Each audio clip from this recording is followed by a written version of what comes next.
photographed these mysterious lights in the sky in the North Valley last night. Mike Memrotsky was able to snap these pictures. Mike, I hope I said your name right. He took them before the lights eventually started disappearing one by one. Andy Harvey was doing some investigating today and has the latest on the ongoing mystery at number 1. Andy? Well, at this point, it's still a mystery. Officials with several government agencies we contacted today say they can't explain those red lights. As for residents who witnessed last night's event, many of them say it was an unbelievable sight.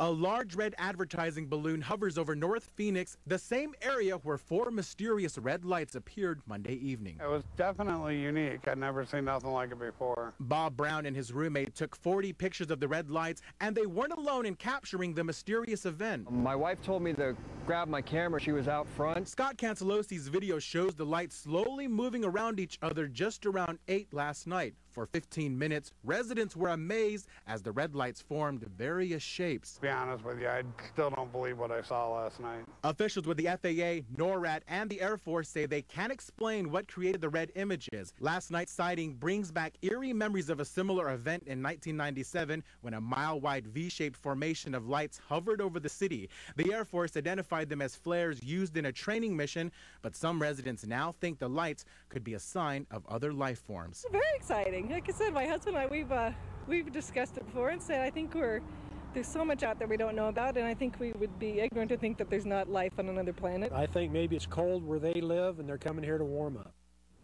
We also contacted a number of hot air balloon companies to see if those lights belong to one of their aircrafts, but we were told they don't. So again, those lights continue to remain a mystery for many here in the Valley.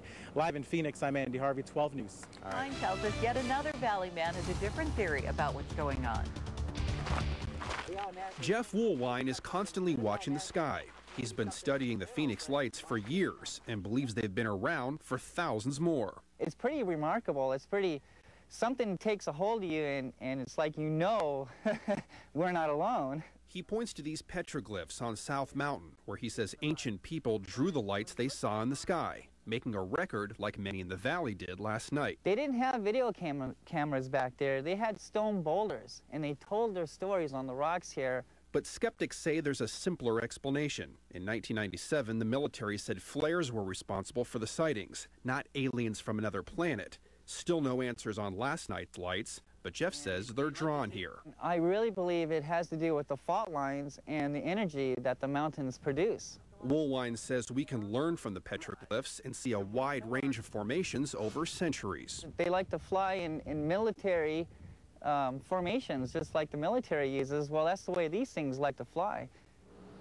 And Jeff says he expects the Phoenix lights, whatever they are, to have a huge impact on valley tourism, much like Roswell, New Mexico, with people coming here in droves trying to catch a glimpse of a UFO. Live in downtown Phoenix, Brandon Klein, 12 News at 6.